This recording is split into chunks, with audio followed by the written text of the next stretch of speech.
அன்பானவர்களே, தினமொரு தூதன் வழியாக உங்களை சந்திப்பதிலே சந்தோஷப்படுகிறேன். இந்த நாளிலே ஏசாயா தீர்க்கதரிசன புஸ்தகம் 43:2. நீ தண்ணீர்களை கடக்கும்போது நான் உன்னோடு இருப்பேன். நீ ஆறுகளை கடக்கும்போது அவைகள் உன்மேல் புரளுவதில்லை. நீ அக்கினியில் நடக்கும்போது வேகாதிருப்பாய். அக்கினி ஜுவாலை உன் பேரில் பற்றாது, சேதப்படுத்தாது என்று ஆண்டவர் சொல்லுகிற ஒரு நல்ல வார்த்தை. இந்த 3 விஷயம் ரொம்ப யோசிக்க வேண்டியதாக இருக்கிறது. தண்ணீராக இருக்கட்டும், அதேபோல் ஆறுகளாக இருக்கட்டும், அக்கினியாக இருக்கட்டும். இப்படி எந்த பாதிப்புமே உன்னை சேதப்படுத்த முடியாது. உனக்கு எதிராக இந்த 3 விதத்தில் உனக்கு பிரச்சனையை உண்டாக்கணும் அப்படின்னு நினைச்சாலும் அது நடக்காது. எதுலையுமே உனக்கு அழிவு இல்லை என்று ஆண்டவர் சொல்லுகிறார். ஏன் இப்படி சொல்லணும்? ஆண்டவருக்கு ஏன் தெரியாமல் இந்த வாக்கை கொடுக்குறாரா? இல்லவே இல்லை. ஏன்னா மேல் இருக்கிற வசனம் தான் இவை எல்லாவற்றிற்கும் பதில். பயப்படாத, நான் உன்னை மீட்டு கொண்டேன், உன்னை பேர் சொல்லி அழைத்தேன், நீ என்னுடையவன், என்னுடையவள் என்று ஆண்டவர் சொல்லுகிறார். அப்போ ஆண்டவரால் நானும் நீங்களும் மீட்கப்பட்ட ஒரு சந்ததி. ஆம், அவர் தன்னுடைய சுயமான அந்த பரிசுத்தமான இரத்தத்தை சிந்தி விளைக்கரையும் கொடுத்து பாவத்திலையும் சாபத்திலையும் ஆபத்துகளிலும் நெருக்கடியிலும் இருந்த உங்களை என்னையும் மீட்டு கொண்டாராம். மீட்டு என்ன செஞ்சிட்டாரு? அவருக்கு சொந்தமாய் மாற்றி விட்டார். நம்ம மேல பேரை வச்சு அழைச்சு நீ என்னுடையவன், என்னுடையவள் என்று அவருக்கு சொந்தமான பிள்ளையாக மாற்றி விட்டார்.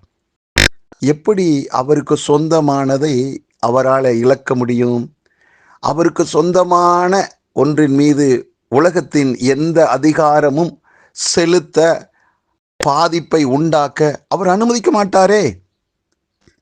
அன்பானவர்களே, இப்படிப்பட்ட எவ்வளோ பெரிய பிரச்சனைகள் சந்திக்க நேர்ந்தாலும் மனசு மட்டும் விட்டுறாதீங்க.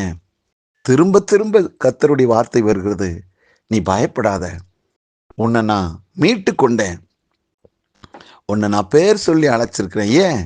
ஒரு மாபெரும் திட்டத்தை உன்னை கொண்டு இந்த பூமியில் செய்யணுங்கிறதுக்காகத்தான் உன் பேர் எனக்கு நான் தேர்ந்தெடுத்தேன். உன் பேர் எனக்கு பிடிச்சிருக்கு, உன்னை நான் அழைக்கிறேன், உன் பேரை சொல்லி நீ என்னுடையவளாக இருக்கிற. அன்பானவர்களே, அவருடையதை ஒரு நாளும் அவர் இழக்க மாட்டார்.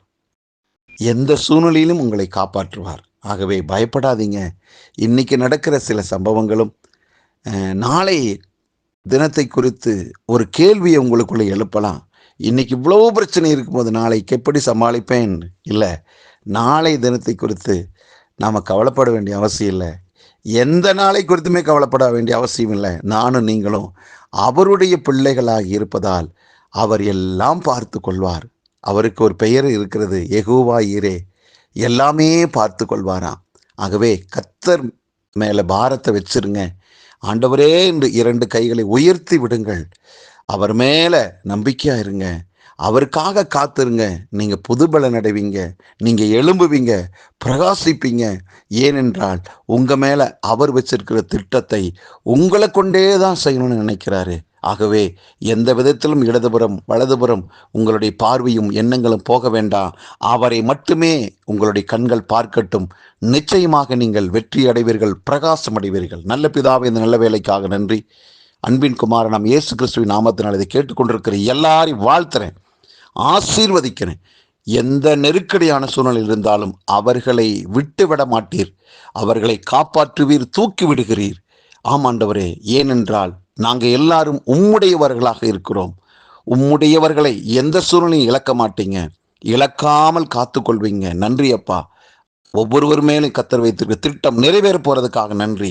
ஒவ்வொருவரையும் நான் வாழ்த்துகிறேன், ஆசீர்வதிக்கிறேன். இந்த நாளும் எங்களுக்கு மீட்கப்பட்ட நாளாக, வெற்றி நாளாக இருப்பதற்காக நன்றி. இயேசு கிறிஸ்துவின் நாமத்தில் ஜெபிக்கிற நல்ல பிதாவே, ஆமேன்.